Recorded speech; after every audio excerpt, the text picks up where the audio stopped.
오늘 함께 묵상할 말씀은 이사야 2장 10절에서 12절까지의 말씀입니다. 거룩하신 하나님의 말씀입니다. 너희는 바위 틈에 들어가며 진토에 숨어 여호와의 위엄과 그 광대하심의 영광을 피하라. 그날에 눈이 높은 자가 낮아지며 교만한 자가 굴복되고 여호와께서 홀로 높임을 받으시리라. 대저 만군의 여호와의 날이 모든 교만한 자와 거만한 자와 자고한 자에게 임하리니 그들이 낮아지리라. 아멘. 여러분, 저희 교회가 교단이 뭔지 아시죠? 저희는 성결교단입니다. 기독교 대한 성결교회 교단에 속해 있는 교회입니다. 새신자 교육을 하거나 아니면 이제 세례 교육을 하게 되거나 아니면 임직자 분들 임직 받으실 때 교육을 하면 한 번씩들 다 들어보셨을 것 같지만 여전히 성도님들 중에는 저희 교단이 성결교단인 것도 잘 모르시고 또 성결교단에 4가지 표제가 있다는 것도 전도 표제가 있다는 것도 잘 모르시는 것 같습니다. 성결교단의 교리 중에 전도 표제가 있는데요. 그 사중복음이라고 이야기합니다. 사중복음은 중생, 성결, 신유, 재림 이 4가지의 복음이다라는 의미인데요. 넉사자 그리고 중자는 거듭 중자, 그러니까 겹쳐지고 중첩된다는 의미에서의 중자입니다. 그러니까 복음이라고 하는 이 복된 소식이 중생, 성결, 신유, 재림 이 4가지가 다 복합적으로 일어나야 된다고 하는 것이에요.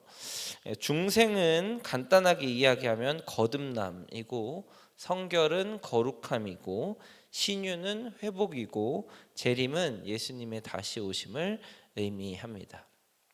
그러니까 복음은 이 4가지가 다 있어야 돼요. 처음에 예수님을 만났던 거듭남의 체험도 있어야 됩니다. 근데 그걸로 끝나면 온전한 복음이 아닌 거죠. 그 이후에 말씀대로 살아가려는 성결한 삶이 뒤따라야 됩니다. 예수님을 믿고 그 이후에 말씀을 묵상하고 성결한 삶을 살면서 신유가 일어나지 않으면 안 돼요. 신유는 병고침으로 우리가 알고 있지만 사실은 병고침을 포함한 모든 회복의 영역을 의미합니다. 몸도, 마음도, 생각도, 그리고 관계도, 그리고 여러분이 살아가는 삶의 터전에서의 그리스도인다움, 처음에 하나님이 회복을 허락하시는 그 모든 되돌아감, 회복, 이것이 신유입니다.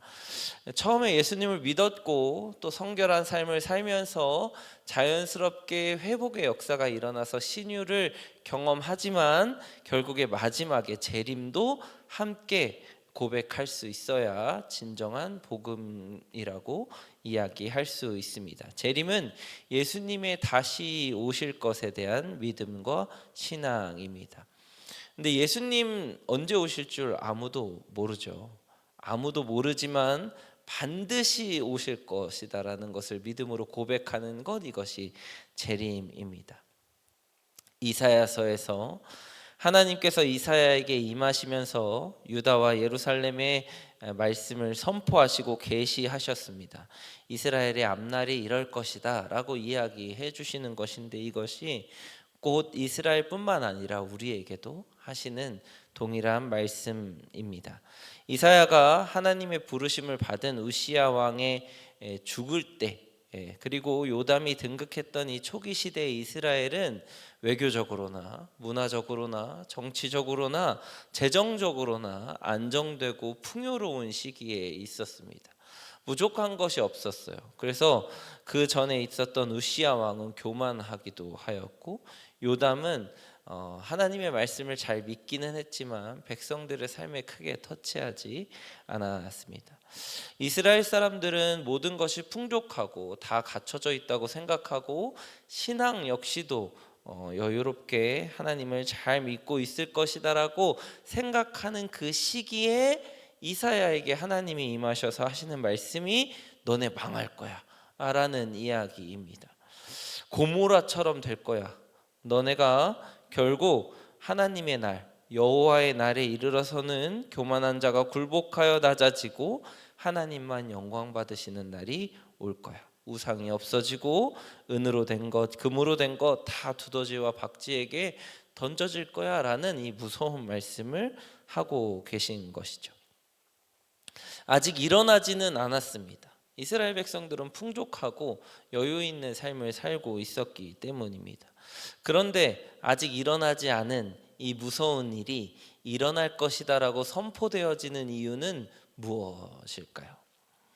오늘 우리에게 적용해 보겠습니다.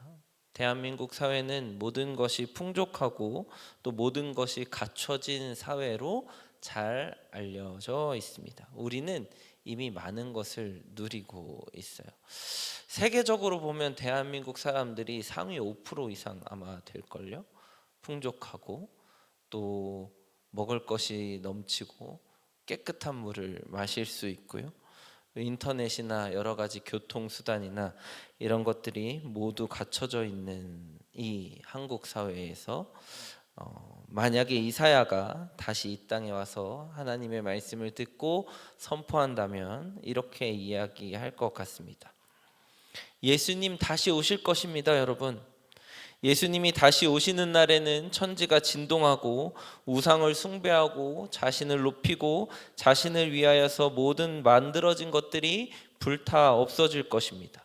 교만한 자는 낮아지고 자신을 낮추는 겸손한 자만이 하나님 앞에 서는 그날이 올 것입니다. 한쪽에서는 예수님을 높이고 찬양하는 소리가 울려 퍼지겠지만 또 한쪽에서는 예수님을 모르던 자들의 통곡 소리와 후회의 소리가 또 함께 동시에 울려 퍼질 것입니다.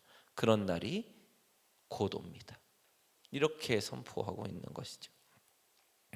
우리가 읽은 이사야 2장 22절 마지막 절 말씀에 이사야가 이제 결론을 내면서 이야기하는데, 너희는 인생을 의지하지 말라. 그의 호흡은 코에 있나니 새말 가치가 어디 있느냐. 이렇게 선포하고 있습니다. 이걸 진짜 다시 우리 현대 말로 바꾸면 이런 거죠. 여러분의 인생을 의지하지 마십시오. 사람을 의지하지 마십시오. 돈을 의지하지 마십시오. 지식을 의지하지 마십시오. 풍요로운 지금의 사회를 의지하지 마십시오. 그것은 유한한 것입니다. 호흡이 끝나면 사라져 없어질 약한 것들입니다. 오직 하나님께만 소망을 두고 하나님의 말씀만을 따라 살아야 합니다. 라고 선포되어지고 있는 것입니다. 이것이 재림의 메시지이고 이사야가 풍요로운 사회 속에서 선포되어지는 마지막 때의 메시지입니다. 여러분 들어보시니까 어떠신가요? 만군의 여호와의 날, 예수님이 다시 이 땅에 오시는 날, 그 날의 메시지가 앞으로 일어날 일을 알려주는 말씀처럼 들리시나요? 아니면 오늘의 삶을 바꾸라는 말씀처럼 들리시나요? 이사야가 미래에 대해서 이스라엘 백성들에게 선포하고 알려주는 건 그날에 어떤 일이 있을지에 대해서 정보를 전달해 주는 것이 아닙니다. 그날 어떤 일이 있을 것인지, 예수님이 이 땅에 오시는 날 무슨 일이 벌어질지 우리에게 알려주는 건 오늘을 살아가는 사람들의 삶이 바뀌기를, 오늘 어떻게 살라고 이야기하는 것과 같다고 하는 것입니다. 재림의 선포는 미래의 선포가 아니라 현재의 선포입니다. 즉 재림은 오늘입니다. 예수님이 다시 오시는 날, 그 날에 우리가 예수님 앞에 설지 아니면 예수님의 반대편에 서서 심판을 받을지를 결정하는 날이 아닙니다. 우리는 그날 결정된다고 생각하잖아요. 근데 그날 결정되는 게 아니에요. 오늘 사는 걸로 결정되는 거예요. 오늘 어떻게 살았느냐에 따라서 그날 주님 편에 설지 주님 반대편에 설지가 결정되는 거예요. 그날 주님이 오셔서 당장에 결정하는 게 아니라는 거죠. 오늘 우리가 어떻게 살았느냐, 오늘 우리가 주님 앞에 살았느냐, 오늘 우리가 정직하게 살았느냐, 오늘 묵상했느냐, 오늘 기도했느냐, 오늘 예배했느냐가 그날을 결정하는 거예요. 내일 기도해야지, 내일 묵상해야지, 내일 예배해야지, 당장 내일이 오지 않을 수도 있는 것이 재림의 신앙이고 마지막 만군의 여호와의 날이라고 하는 것입니다. 사랑하는 말씀상 공동체 성락 성결교회 성도 여러분, 만군의 여호와의 날을 바꿔 말하면 오늘입니다. 지금입니다. 오늘 주님이 다시 오시는 날처럼 사시기를 바랍니다. 그날 주님 편에 서기 위하여서 오늘을 살아가고 오늘을 묵상하고 오늘을 기도하고 오늘을 예배하는 그런 성도님들, 그래서 주님 다시 오시는 날 주님이 사랑하는 내 자녀야, 나의 성도야, 나와 함께 가자라고 주님 품에, 주님 편에 서시는 말씀삼 공동체 성락성결교회 성도님들이 다 되시기를 주님의 이름으로 축복합니다. 기도하시겠습니다. 사랑과 은혜로 충만하셔서 우리를 너무나 사랑하시는 하나님 아버지, 앞으로 주님 다시 오실 것을 우리에게 미리 알려주시는 이유가 오늘을 하나님 편에 서서 살게 하기 위함임을 고백하였습니다. 오늘의 말씀처럼, 이사야의 선포처럼, 그리고 주님이 이 땅에서 하나님의 나라를 그토록 많이 외치셨던 그 말씀처럼 오늘 하나님 편에 서는 우리가 되게 도와주시옵소서. 묵상하고 기도하고 예배하는 것을 내일로, 다음 주로, 내년으로 미루지 않고 오늘 주님 앞에 서서 오늘 묵상하고 지금 기도하고 당장 예배하는 그런 우리가 되도록 우리의 삶을 붙잡아 주시고 인도하여 주시옵소서. 그래서 소망하게 하여 주옵소서. 만군의 여호와의 날에 오늘의 삶이 주님 편에 서게 하는 그런 그리스도인으로 살아가도록 붙잡아 주시옵소서. 나를 위해 십자가를 지시고 자신을 죽여 우리를 살리신, 그리고 반드시 다시 오실 예수님의 이름으로 기도드렸습니다. 아멘. 이 시간 다음과 같은 기도 제목으로 함께 기도하시겠습니다. 지금 들은 말씀이 내 삶으로 이어지게 하옵소서.